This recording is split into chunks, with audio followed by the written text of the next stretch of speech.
5 seconds. Start.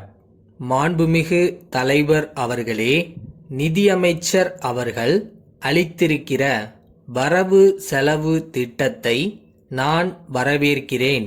அவர்கள் அதை நன்றாக சரியான முறையில் தயாரித்திருக்கிறார்கள்.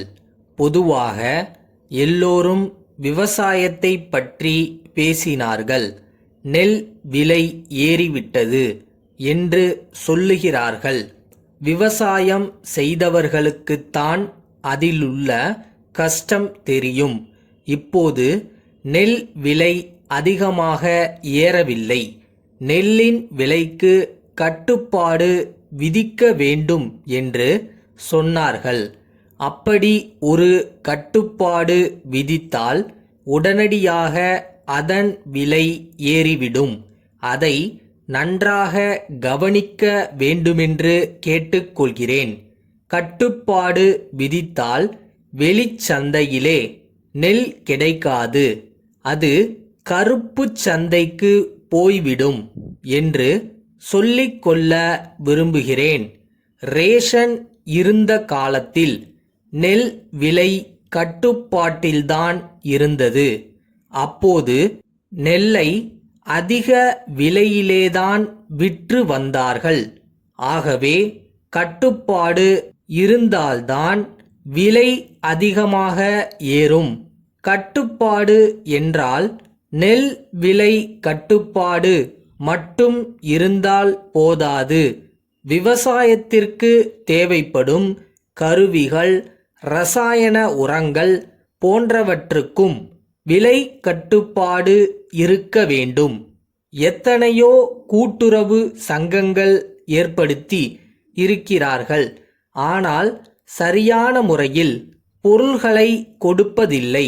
இதையெல்லாம் அரசு சரியாக கவனிக்க வேண்டும். நல்ல உணவுப் பொருள்கள் உற்பத்தி செய்ய இப்பொழுது ரசாயன உரம் கிடைப்பதில்லை. இதையெல்லாம் அரசு கவனித்து விவசாயத்திற்கு வேண்டிய பொருள்கள் விவசாயிகளுக்கு கிடைக்கும்படி செய்ய வேண்டுமென்று கேட்டுக்கொள்கிறேன். அடுத்து, அரசு பூச்சி மருந்து கொடுக்கிறார்கள். அப்படி கொடுக்கும்போது 2 ஏக்கருக்கு உட்பட்டு நிலம் வைத்துக்கொண்டு இருப்பவர்களுக்கு அந்த மருந்தை இலவசமாக கொடுத்தால் நலமாக இருக்குமென்று நான் கருதுகிறேன். இந்த மருந்து விவசாயிகள் பயிர் செய்யும் காலத்தில் கிடைப்பதில்லை. மேலும் இது எப்பொழுதும் இருப்பில் இருக்கும்படி பார்த்து கொள்ள வேண்டும். அப்படி செய்தால்தான் விவசாயிகளுக்கு காலாகாலத்தில் மருந்து கிடைக்க ஏதுவாக இருக்கும்.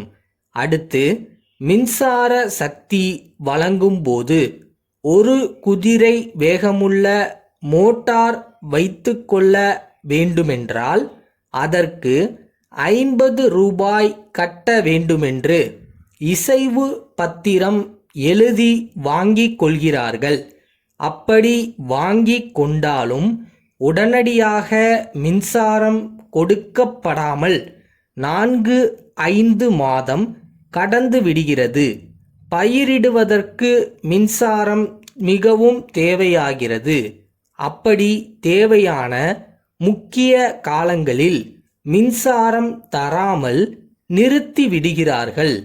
ஆனால் முன்னதாகவே பணம் கட்டிவிட வேண்டுமென்று சொல்லுகிறார்கள். இதை உடனடியாக கவனித்து மின்சார வசதியை காலாகாலத்தில் செய்து கொடுத்தால் விவசாயம் நல்ல முறையில் நடக்கும். இன்றும் சில இடங்களில் மின்சார வசதி இல்லாமல் இருக்கிறது. அங்கெல்லாம் மின்சாரம் உடனடியாக கிடைக்க ஏற்பாடு செய்ய வேண்டுமென்று கேட்டுக்கொள்கிறேன்.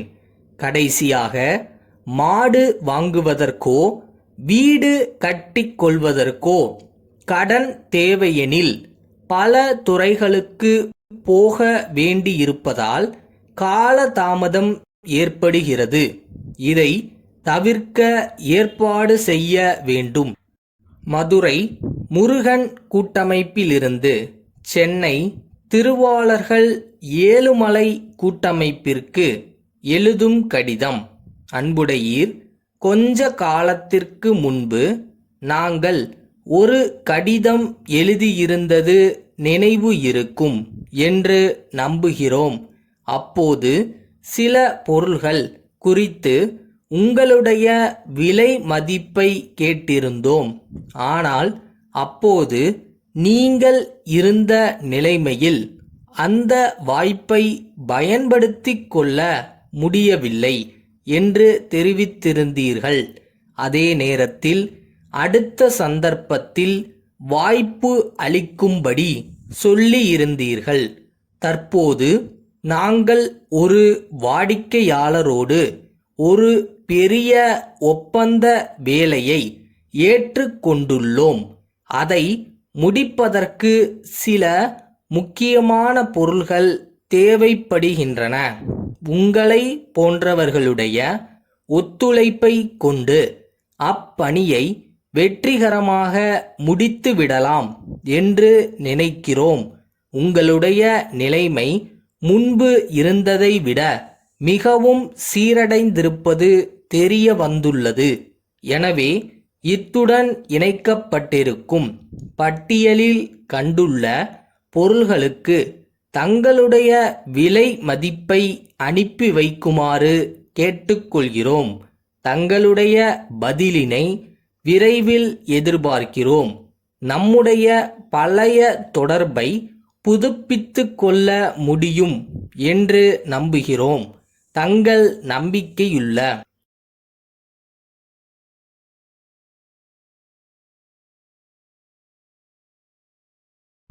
ஒரு விஷயத்த திருப்பி திருப்பி லவ் அண்ட் கேரோட பண்ணிட்டு இருந்தோம்னா செய்யும் தொழில் தெய்வம்னுவாங்கல்ல. ஸோ அந்த தெய்வம் நம்ம கிட்ட லாபகமாக வரும்னு நினைக்கிறேன்.